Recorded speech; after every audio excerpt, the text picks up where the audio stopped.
নমস্কার শ্রোতা বন্ধুরা, রেডিও লাভার্স ওয়ার্ল্ড ওয়াইডের বং ফ্রিকোয়েন্সি 105.5 মেগাহার্টজের FM প্রচার তরঙ্গে আপনাদের সকলকে স্বাগত জানিয়ে শুরু করছি এসো না গল্প করি অনুষ্ঠান। শুক্রবার বেলা 12টা মানেই কিন্তু গল্পের অনুষ্ঠানের সময়, আর অনেক দিন পর আপনাদের সঙ্গে গল্প নিয়ে আমি রাজর্ষি হাজির হয়েছি। গল্প তো শোনাবই, তবে তার আগেই শুনবো আমরা গান। আর গানের আগেই আপনাদের জানিয়ে দিই যে আজকের এসো না গল্প করি অনুষ্ঠানে আমরা কোন গল্প শুনব। হ্যাঁ, আমরা এই অনুষ্ঠানে লেখক লেখিকাদের লেখা গল্প শুনে থাকি, কিন্তু আজকের অনুষ্ঠান হচ্ছে একটু অন্যরকম, কারণ আজ যার গল্প বলবো তিনি হলেন রাধা গোবিন্দ চন্দ্র। আজকের এসো না গল্প করির অনুষ্ঠানের গল্প আকাশ যার নখদর্পণে, শ্রী রাধা গোবিন্দ চন্দ্র। ওনাকে নিয়েই গানে এবং গল্পে থাকব। তবে প্রথমেই শুনে নেব আরতি মুখোপাধ্যায়ের কণ্ঠে এই গানটি।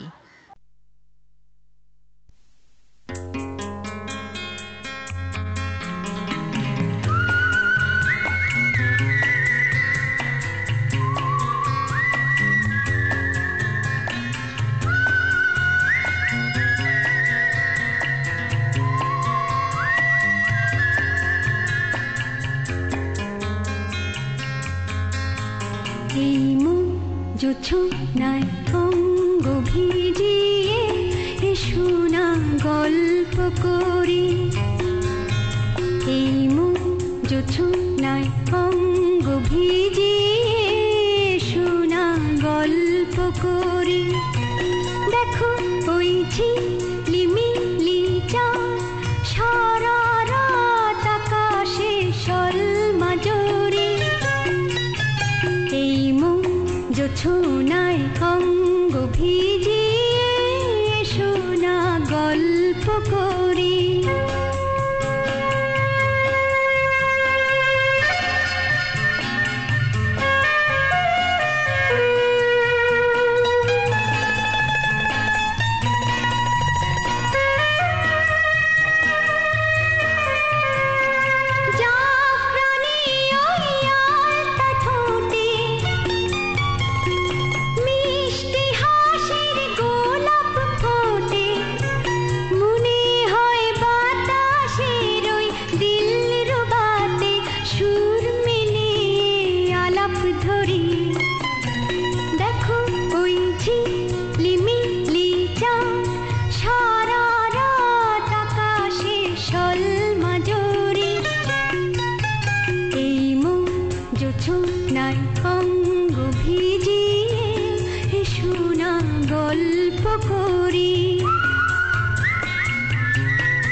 এতক্ষণ শুনছিলেন আরতি মুখোপাধ্যায়ের কণ্ঠে এই অত্যন্ত জনপ্রিয় গানখানি।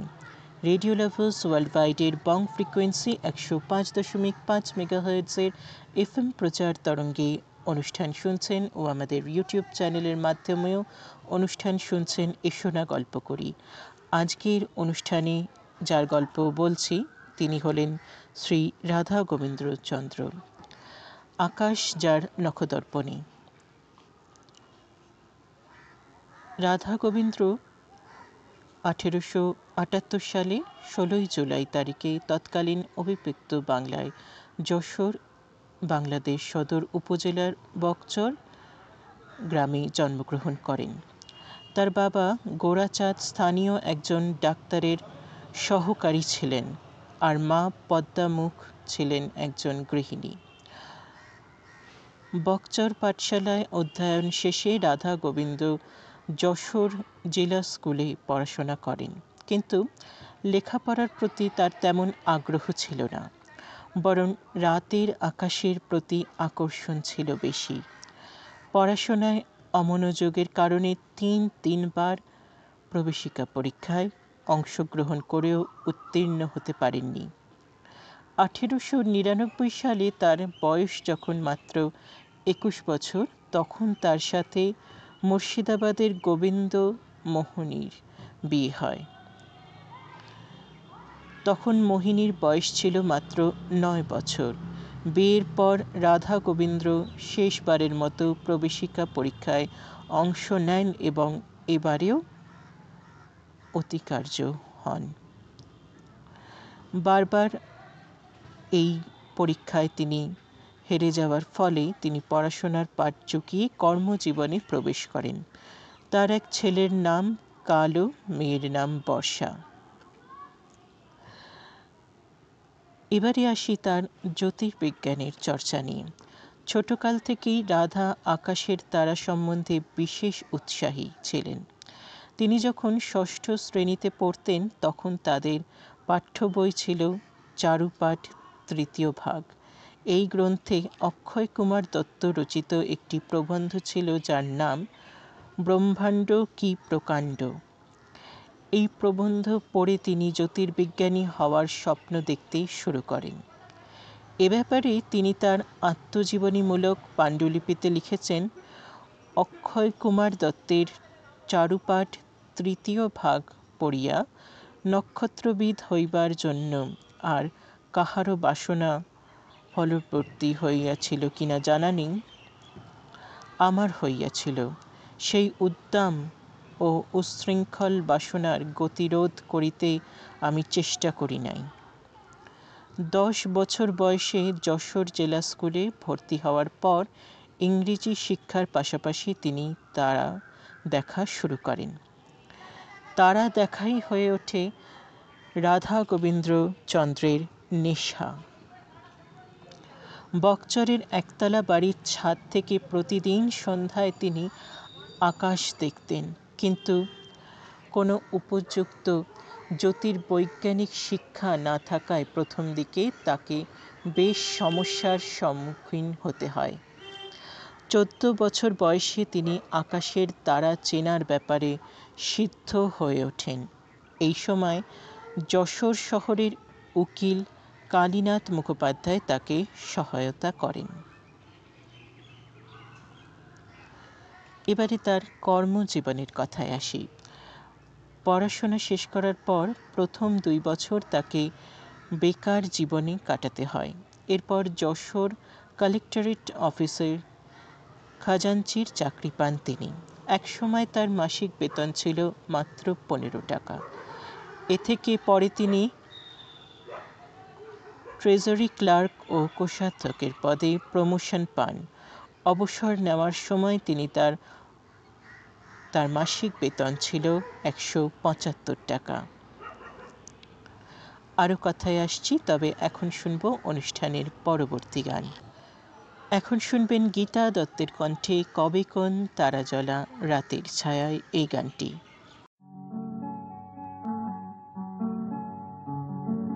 কবে কোন তারা জ্বালা রাতের ছায়ায় ঘুম ভাঙা নাম হারা ফুলের মায়ায় আমরা দুজনে এসেছি, দুজনারে ভালোবেসে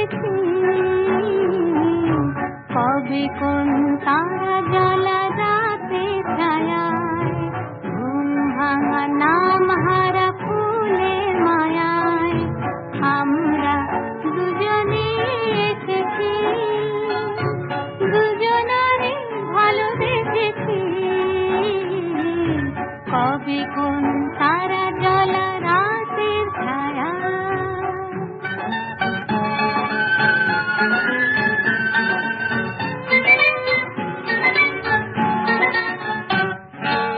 আধ ফোঁটা মল্লিকা লতা শুনে গেছে দুজনার কথা, আধ ফোঁটা মল্লিকা লতা শুনে গেছে দুজনার কথা। পল্লবে মৌসুমী যে মন হাসে, তারই অনুরাগে হেসেছি। কবে কোন তারা জ্বলা রাতে ছায়ায়, ঘুম ভাঙা নাম হারা ফুলের মায়ায় আমরা দুজনে এসেছি, দুজনারে ভালোবেসেছি। কবে কোন তারা জ্বলা রাতে ছায়ায়,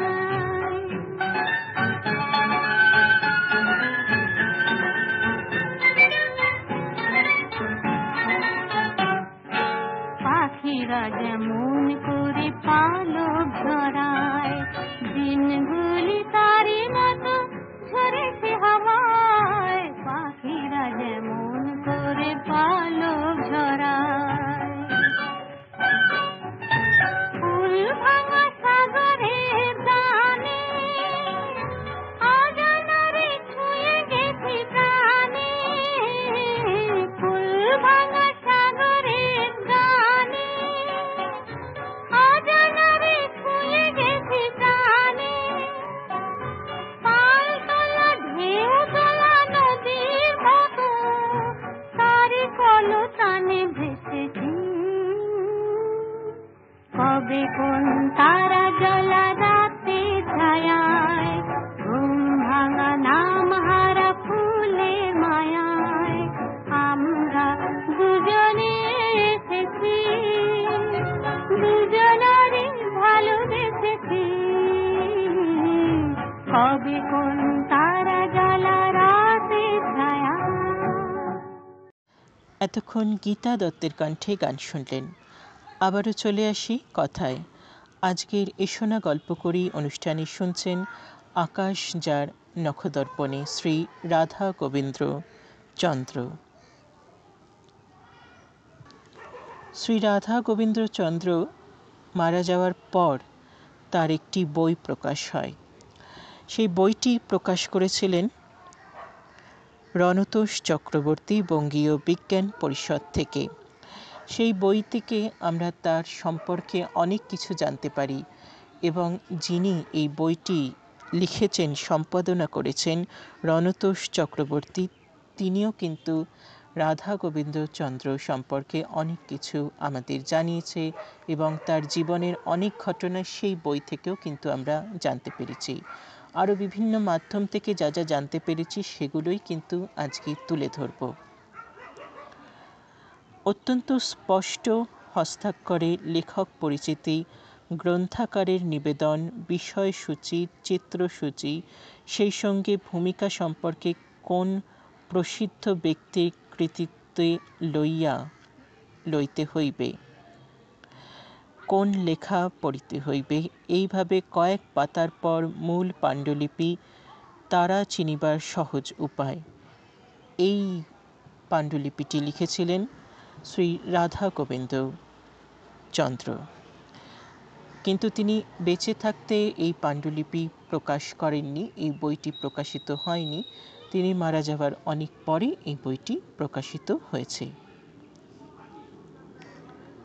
গ্রন্থাকারের নিবেদন শেষে একদিকে নিজের ঠিকানা বকচর, যশোর ও তারিখ 30 চৈত্র 1326 বঙ্গাব্দ, অন্য পাশে স্বাক্ষর শ্রী রাধা গোবিন্দ চন্দ্র।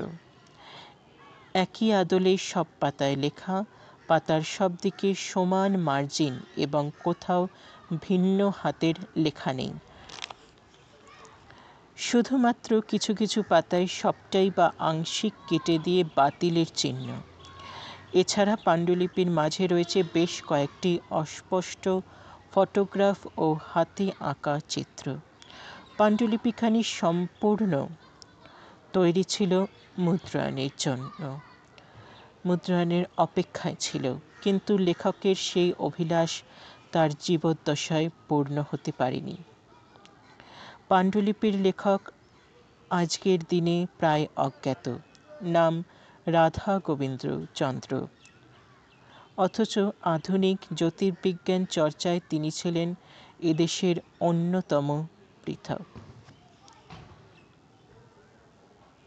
অন্যতম পথপ্রদর্শক। ভাবতে অবাক বোধ হয়, এই শতকের দ্বিতীয় পাদে জ্যোতির্বিজ্ঞানের জটিল বিষয়কে সহজ সরল বাংলা রূপ দিয়েছিলেন একজন জ্যোতির্বিজ্ঞান গবেষক। পাণ্ডুলিপিটি যথাসময়ে বই আকারে প্রকাশিত হলে নিঃসন্দেহে বাংলা সাহিত্যে সংযোজিত হতো আরও একখানি বিজ্ঞান পুস্তক। দুঃখের বিষয়, তা ঘটেনি। বাংলা সাহিত্যের মতো বঞ্চিত হয়েছে জ্যোতির্বিজ্ঞান শিক্ষার্থীরা। জ্যোতির্বিজ্ঞান চর্চায় প্রাচীন ভারতবর্ষের গৌরবোজ্জ্বল ইতিহাস সুবিদিত। সুপ্রাচীন ভারতের মুনি ঋষিদের জ্যোতির্বিজ্ঞান বিষয়ে জ্ঞান বেদ, উপনিষদ, পুরাণ, মহাকাব্য ইত্যাদি স্পষ্ট। পরবর্তী যুগে আর্যভট্টের মতো জ্যোতির্বিদ এদেশেই জন্মেছিলেন। মধ্যযুগেও প্রাচীন ভারতের জ্যোতির্বিজ্ঞানের ধারাই অব্যাহত ছিল। আরও অনেক কথায় আসছি, তবে তার আগে শুনব আরও একখানি গান।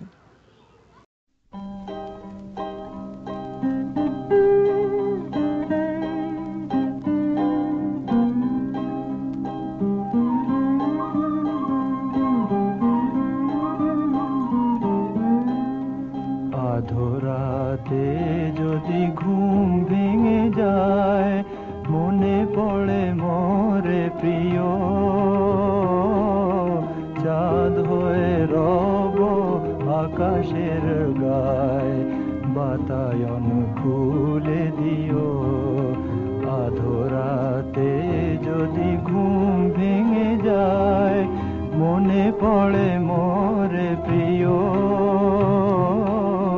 চাঁদ হয়ে রব আকাশের গায়, বাতায়ন খুলে দিও। সেথা জোছনার আলোর কণিকা, যেন সে তোমার প্রেমের মনিকা। সেথা জোছনার আলোর কণিকা, যেন সে তোমার প্রেমের মনিকা। কলঙ্ক সাথে জড়ায় রয়েছে, প্রেমের কলঙ্ক সাথে জড়ায় রয়েছে। আঁখি ভরে নিরখিও, চাঁদ হয়ে রব আকাশের গায়, বাতায়ন খুলে দিও।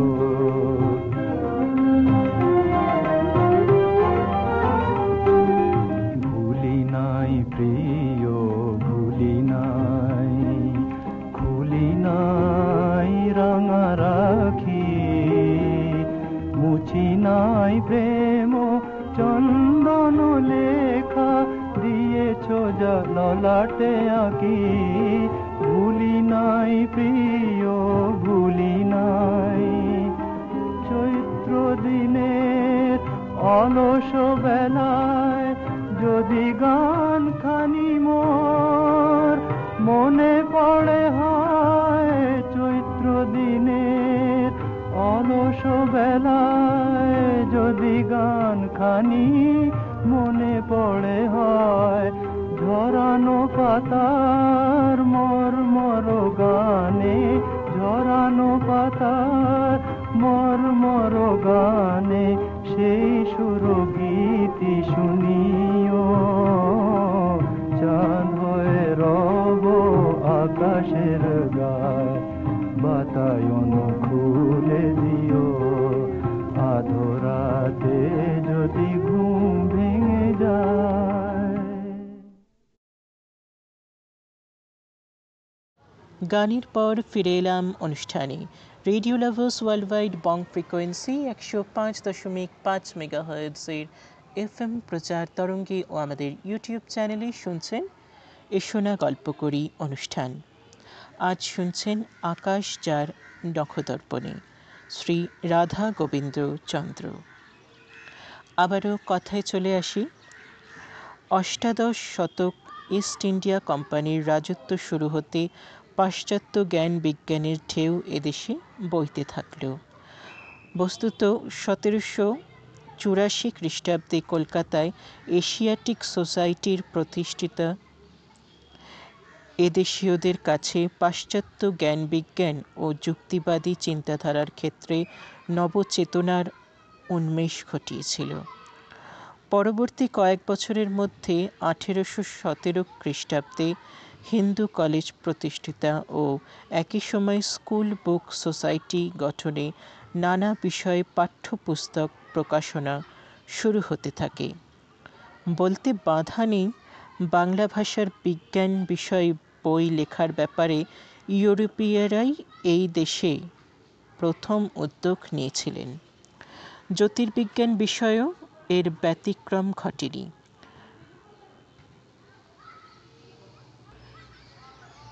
ফার্গুসনের জ্যোতির্বিদ্যা বইটি উইলিয়াম ওয়েটস অনুবাদ করেছিলেন এবং 1833 খ্রিস্টাব্দে এটি প্রকাশিত হয়। বাংলা ভাষায় পাশ্চাত্য পদ্ধতিতে জ্যোতির্বিজ্ঞান বিষয়ে এটাই প্রথম উল্লেখযোগ্য বই বলা চলে। বইটি অবশ্য কথোপকথন ভঙ্গিতে রচিত হয়েছিল, যদিও এর আগে 1819 সালে জ্যোতিষ ও গোলাধ্যায় বলে একটি বই প্রকাশিত হয়েছিল। এর আগে থেকেই দিক দর্শন, সমাচার দর্পণ এসব পত্রপত্রিকায় বিজ্ঞান বিষয়ে লেখা প্রকাশিত হতে থাকে। বিভিন্ন সাময়িক পত্রিকার মধ্যে কিছু কালের মধ্যে তত্ত্বাবোধিনী পত্রিকার নাম বিশেষ উল্লেখ করার মতো।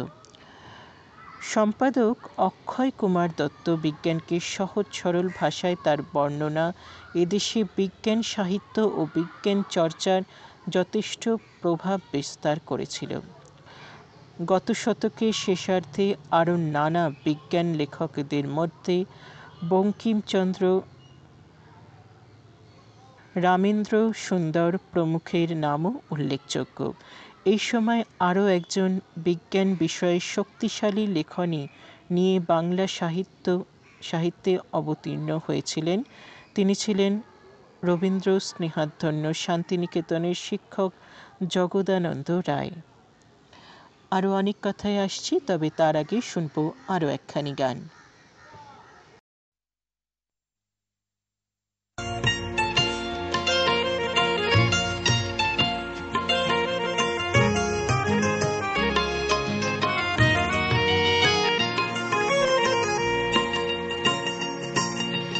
আজ রাতে চাঁদের কি অসহ্য আলো,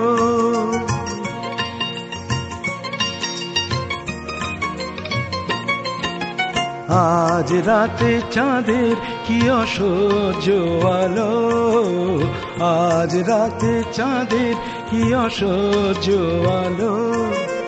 মন জলে প্রাণ জলে তবু লাগে ভালো, আজ রাতে চাঁদের কি অসহ্য আলো, আজ রাতে চাঁদের কি অসহ্য আলো।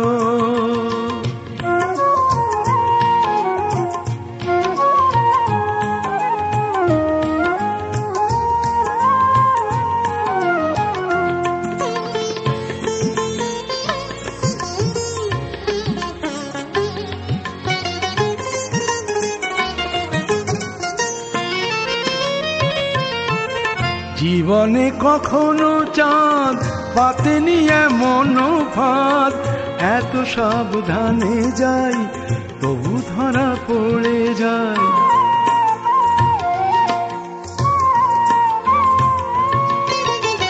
জীবনে কখনো চাঁদ পাতেনি এমন ফাঁদ, এত সাবধানে যাই তবু ধরা পড়ে যাই। ছুটে চলে যেতে গেলে জোছনা জড়িয়ে ধরে, ছুটে চলে যেতে গেলে জোছনা জড়িয়ে ধরে। একই দশা হলো আমার, একই দশা হলো। মন জলে প্রাণ জলে তবু লাগে ভালো। আজ রাতে চাঁদের কি অসহ্য আলো, আজ রাতে চাঁদের কি অসহ্য আলো।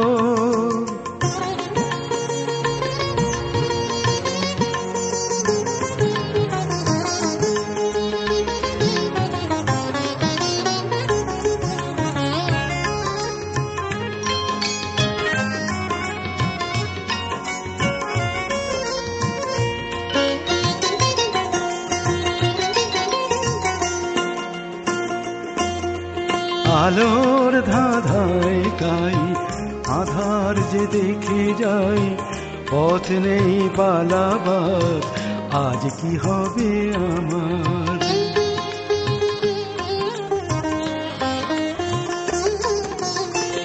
আলোর ধাঁধায় তাই আধার যে দেখে যাই, পথ নেই পালাবার, আজ কি হবে আমার।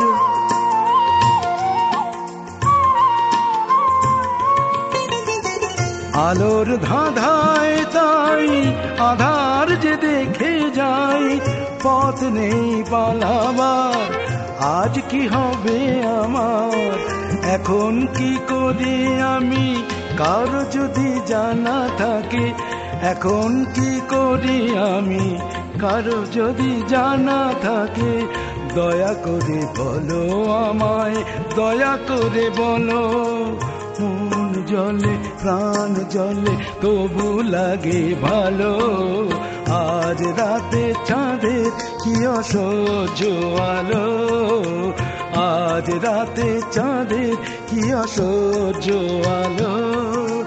মন জলে প্রাণ জলে তবু লাগে ভালো। আজ রাতে চাঁদের কি অসহ্য আলো।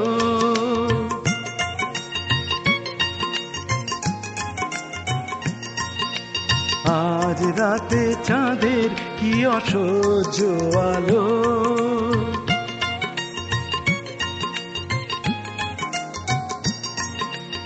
আজ রাতে চাঁদের কি অসহ্য আলো।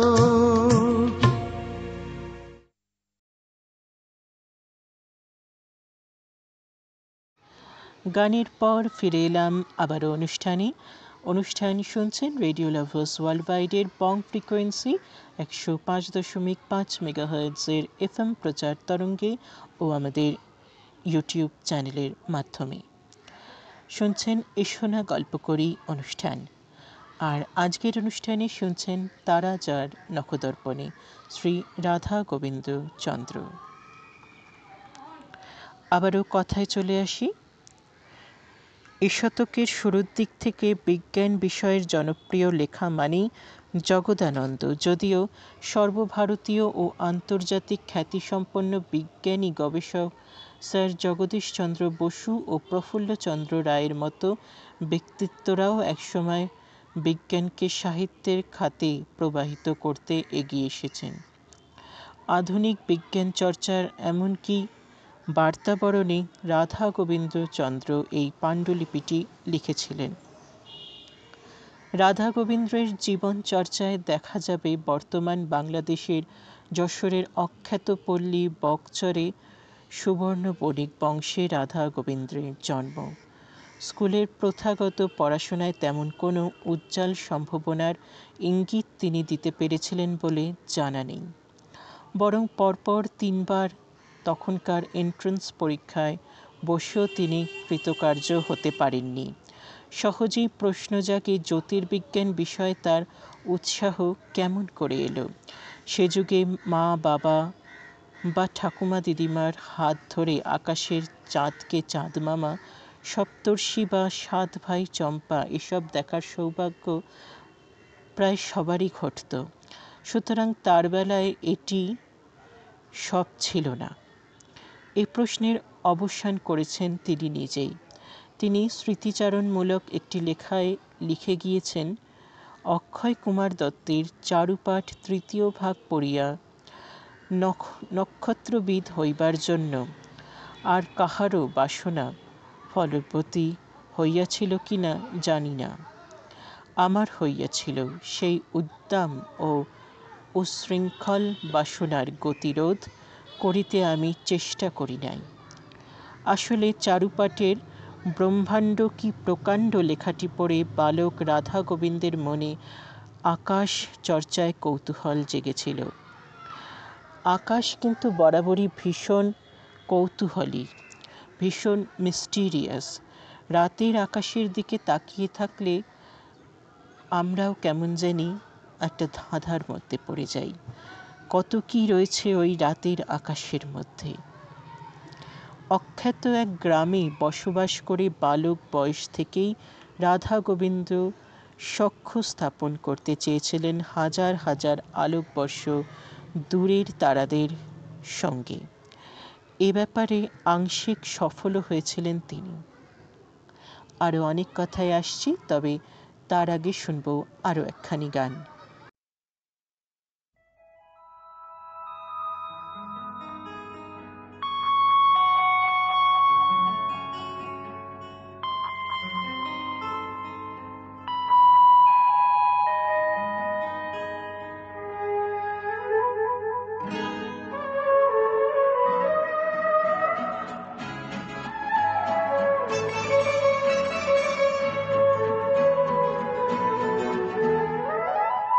এত বড় আকাশটাকে ভরলে জোছনায়, ওগো চাঁদ এ রাতে আর তোমায় বোঝা দায়।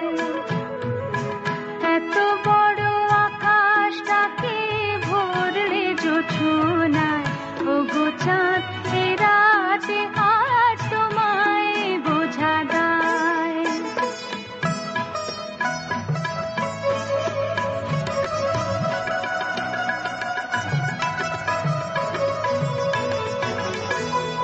শুধু কি চন্দ্রমুখী দিয়ে যায় সবাই কি, শুধু কি চন্দ্রমুখী দিয়ে যায় সবাই কি, যুথি আর হাসনো হানা একই চোখে চায়। এত বড় আকাশটাকে ভরলে জোছনায়, ওগো চাঁদ এ রাতে আজ তোমায় বোঝা দায়।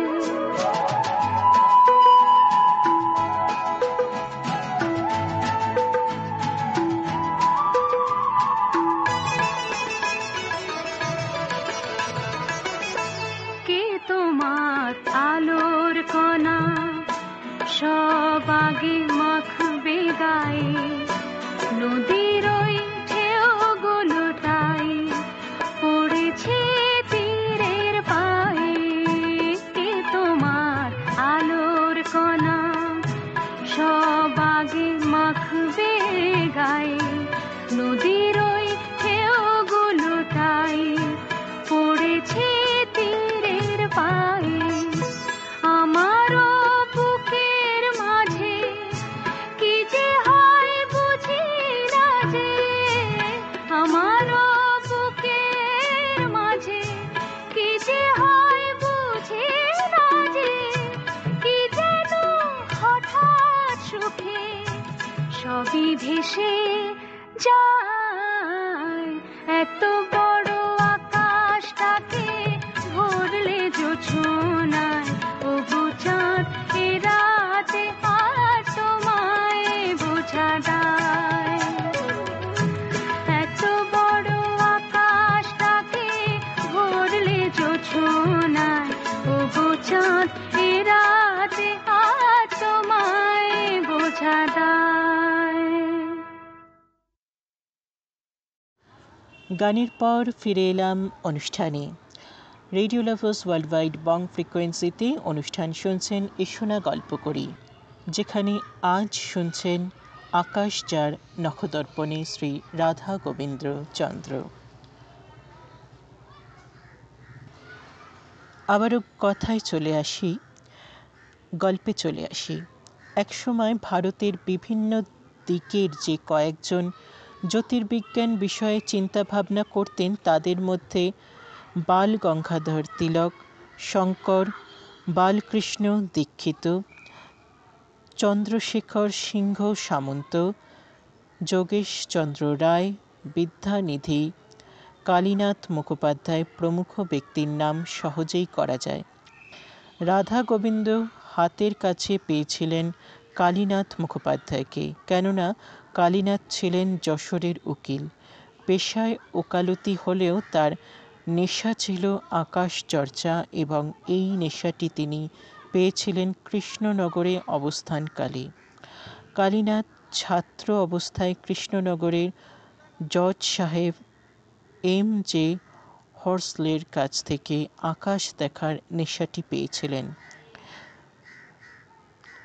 M.J. হর্সল ছিলেন স্বনামধন্য জ্যোতির্বিজ্ঞানী স্যার জেমস হর্সেলের পুত্র এবং স্যার উইলিয়াম হর্সেলের পৌত্র। ইনি অবশ্য পিতামহের মতো জ্যোতির্বিজ্ঞানকে পেশা হিসাবে নেননি, কিন্তু আকাশের জ্যোতিষ্কদের আকর্ষণ ছিল তার রক্তের ধারায়। কালীনাথ তার জ্যোতির্বিজ্ঞান জ্ঞানকে কাজে লাগিয়েছিলেন 3টি বই লিখে। সংস্কৃততে ভূগোল চরিত্রম, বাংলায় তারা ও ইংরেজিতে পপুলার হিন্দু অ্যাস্ট্রোনমি। এই 3টি বই 1901 থেকে 1905 খ্রিস্টাব্দের মধ্যে প্রকাশিত হয়েছিল।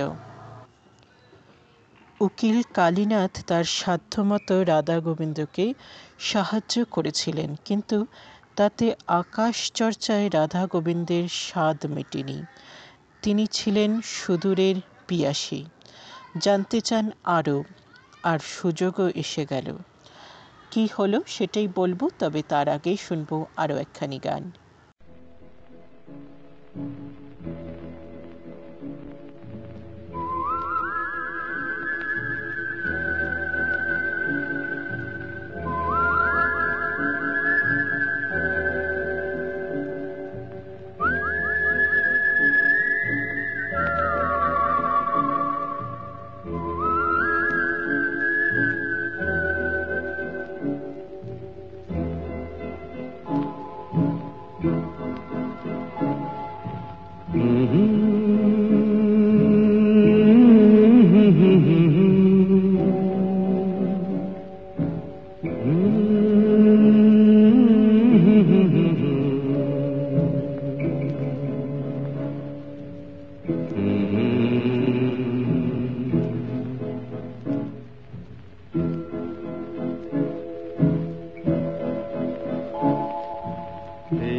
তোমার আমার, ওই চাঁদ তোমার আমার, শুধু দুজনে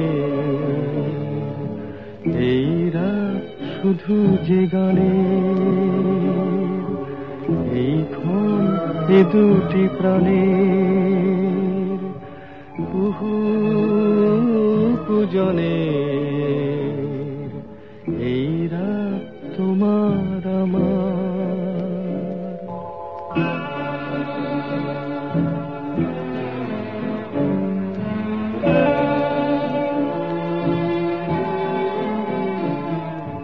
তুমি আছো আমি আছি তাই, অনুভবে তোমারে যে পাই।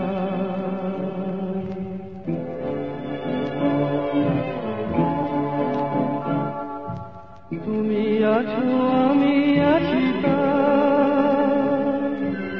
অনুভবে তোমারে যে পাই। শুধু দুজনের, এই রাত তোমার আমার, ওই চাঁদ তোমার আমার, শুধু দুজনের।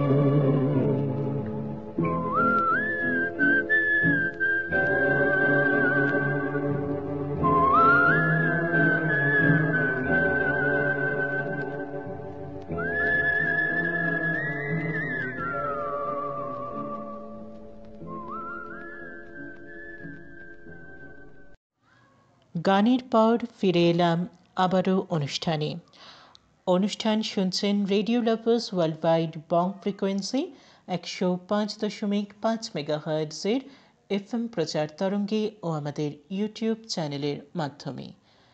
গল্পে যাওয়ার আগে প্রথমেই বলি, এই গল্পটি কিন্তু একদিনে শেষ হওয়ার নয়। গান ও গল্প দিয়ে আপনাদের জন্য অনুষ্ঠানটি সাজাচ্ছি এবং ধারাবাহিকভাবে অন্যান্য যে গল্প আপনারা শোনেন, উপন্যাস শোনেন, সেইভাবেই কিন্তু চলতে থাকবে পরের সপ্তাহেও।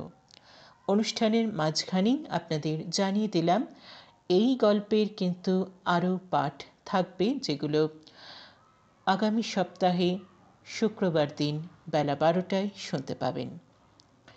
এবারে আবারও গল্পে চলে আসি।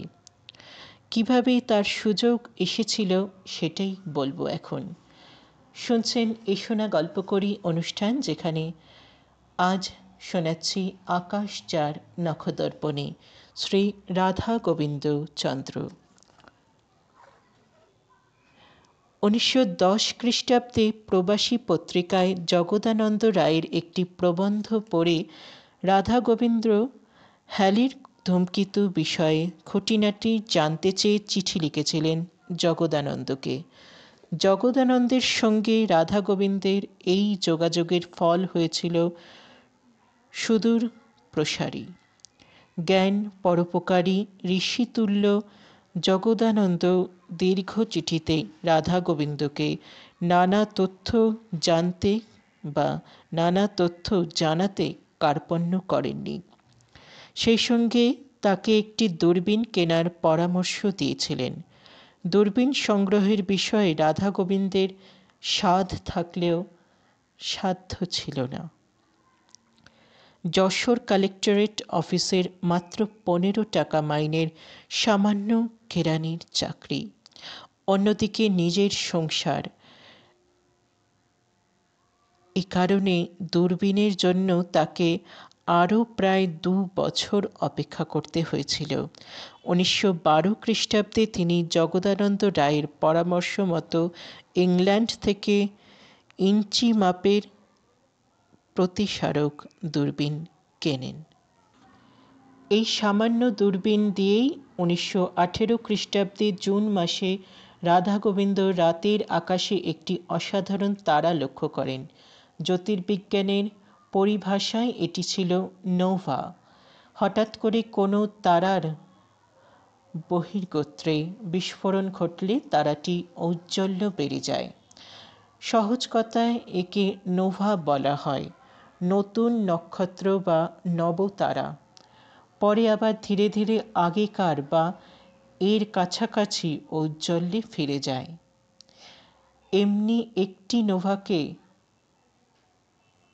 গরুড় রাশিতে রাধা গোবিন্দ প্রত্যক্ষ করেছিলেন। আরও অনেক কথায় আসছি, তবে এখন শুনব অনুষ্ঠানের পরবর্তী গান।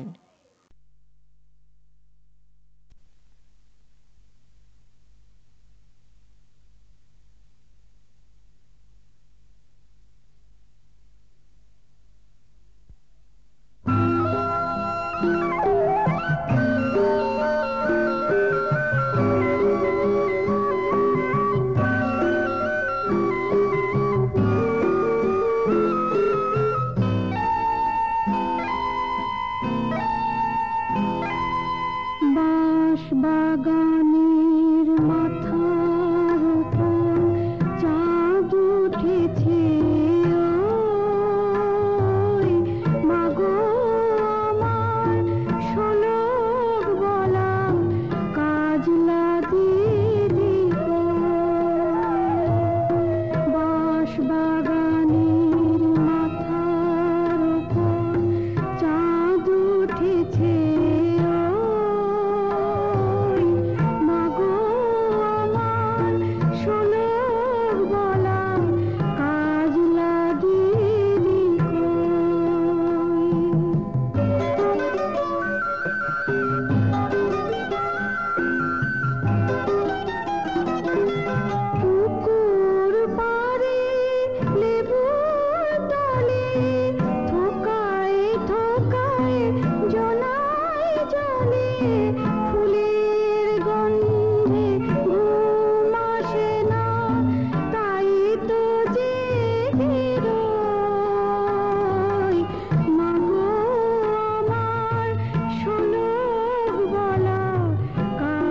গানের পর আবার ফিরে এলাম। এতক্ষণ শুনলেন প্রতিমা বন্দ্যোপাধ্যায়ের কণ্ঠে গান।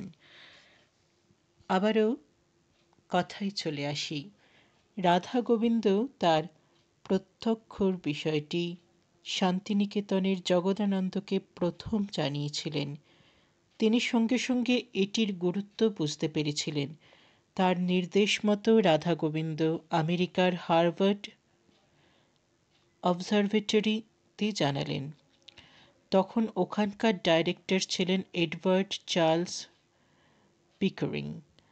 তিনি অখ্যাত গ্রামের এই জ্যোতির্বিদকে উৎসাহব্যঞ্জক এক চিঠি লিখলেন এবং চিঠি পাঠিয়ে দিলেন, এবং একই সঙ্গে হার্ভার্ড অবজারভেটরির একজন সদস্য হিসাবে তাকে যুক্ত করে নিতে দেরি করলেন না। এইভাবে প্রকৃতপক্ষে জগদানন্দের নির্দেশ মতোই রাধা গোবিন্দ পাশ্চাত্য বিজ্ঞানীদের সান্নিধ্যে আসার সুযোগ পেলেন। বস্তুত রাধা গোবিন্দ জগদানন্দ রায়ের যোগাযোগ শুধুমাত্র উভয়ের মধ্যে বন্ধুত্বের বন্ধনই ঘটেনি, এদেশে আধুনিক জ্যোতির্বিজ্ঞান চর্চায় এটি উল্লেখযোগ্য ভূমিকা নিয়েছিল। এ বিষয়ে উৎসাহী পাঠক জ্ঞান ও বিজ্ঞান পত্রিকার নভেম্বর 1990 থেকে অগাস্ট 1991 সংখ্যার প্রকাশিত অপ্রকাশিত চিঠি পড়তে পারেন। এখান থেকে অনেক কিছু জানতে পারবেন। সেই থেকে রাধা গোবিন্দ হার্ভার্ড অবজারভেটরি সংলগ্ন American association of variable star observer, সংক্ষেপে আফসো AAVSO সংস্থার সঙ্গে সক্রিয়ভাবে যুক্ত হন। আরও অনেক গল্প আছে, অনেক গল্প। সবে তো শুরু করলাম আজকে, এরপর আরও অনেক গল্প আছে, সেগুলোই বলবো। কিন্তু আজকের মতো তো অনুষ্ঠানে আর সময় নেই গল্প বলার। এখন একটি গান শুনবো, ফিরে এসে কথা হচ্ছে।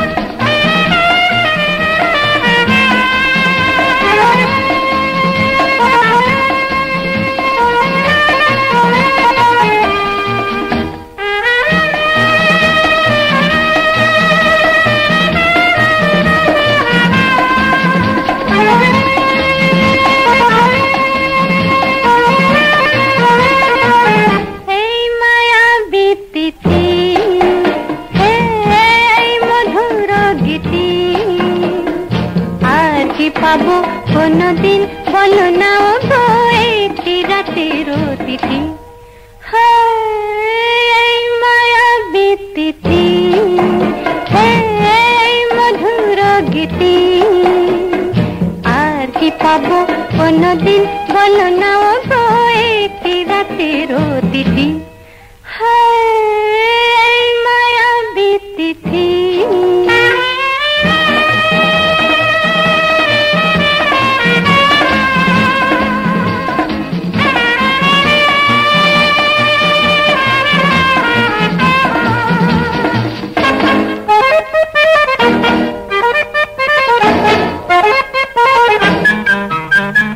দূরে দূরে থাকো কেন বলো না, হয় না গো তোমারই ছলো না,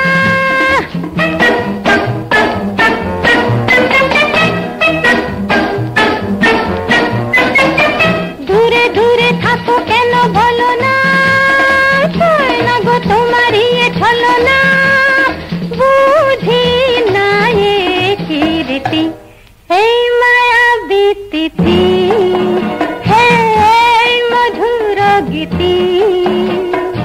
আর কি পাবো কোনদিন বলো না ও গো একটি রাতের অতিথি,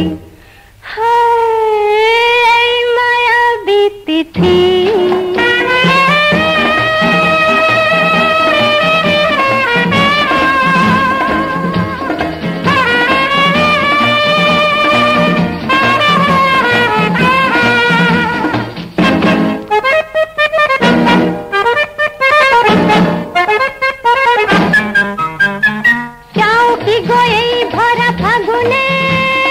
পুড়ে মরি মরমের আগুনে।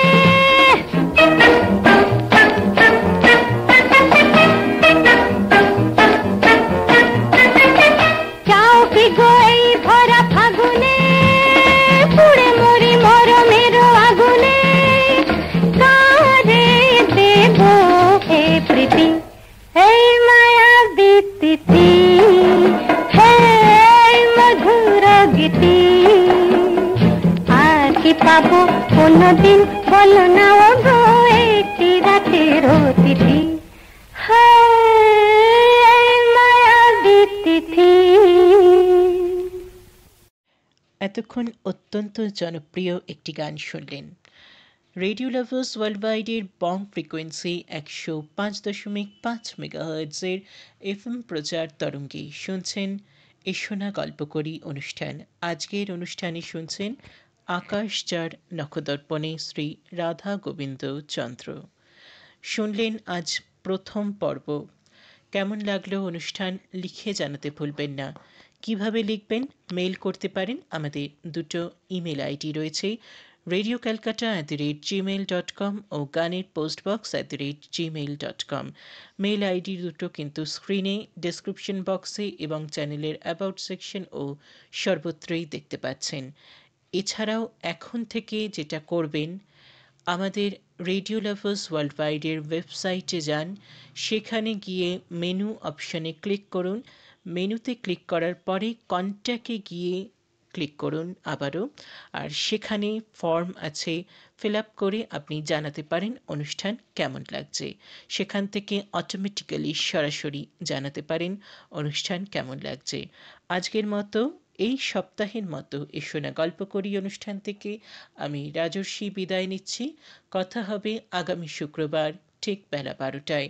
শুনতে ভুলবেন না এসো না গল্প করি অনুষ্ঠান প্রতি শুক্রবার বেলা 12টা থেকে। শ্রোতা বন্ধুরা, আমাদের অনুষ্ঠান শুনতে থাকুন, সুস্থ থাকুন, সঙ্গে থাকুন, ভালো থাকুন। এর সাথে সাথেই আজকের মতো অনুষ্ঠান থেকে গানে গানে বিদায় নিচ্ছি আমি রাজর্ষি।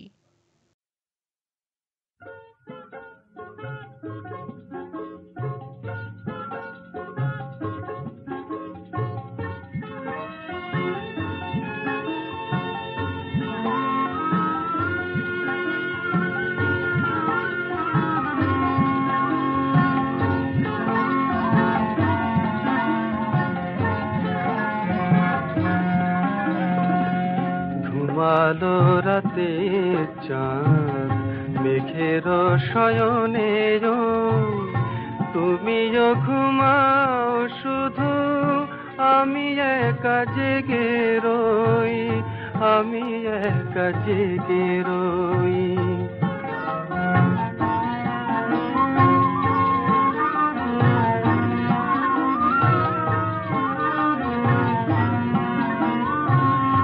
এখনো মিলন মালা কণ্ঠে জড়ানো, এখনো মধুর হাসি অধরে ছড়ানো, এখনো মিলন মালা কণ্ঠে জড়ানো, এখনো মধুর হাসি অধরে ছড়ানো।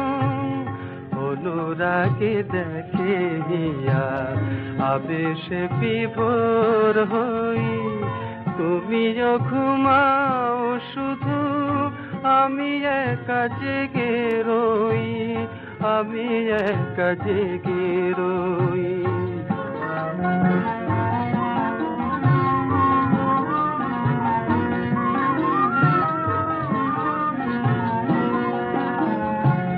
নিবু নিবু প্রদীপে আধো আলো ছায়াতে, স্বপ্ন মাধুরী ঝরে একই মধুমায়াতে। এই শুভক্ষণ বলে ধন্য যে আমি, ফুলের বাসরে এলো স্বর্গ যে নামি। এই শুভক্ষণ বলে ধন্য যে আমি, ফুলের বাসরে বুঝে না আমি পৃথিবীর যত প্রেম এ হৃদয়ে আমি বই। তুমি ঘুমাও শুধু আমি একা জেগে রই, আমি একা জেগে রই। ঘুমালো রাতে চাঁদ মেঘের শয়নে ওই। তুমি ঘুমাও শুধু আমি একা জেগে রই, আমি একা জেগে রই।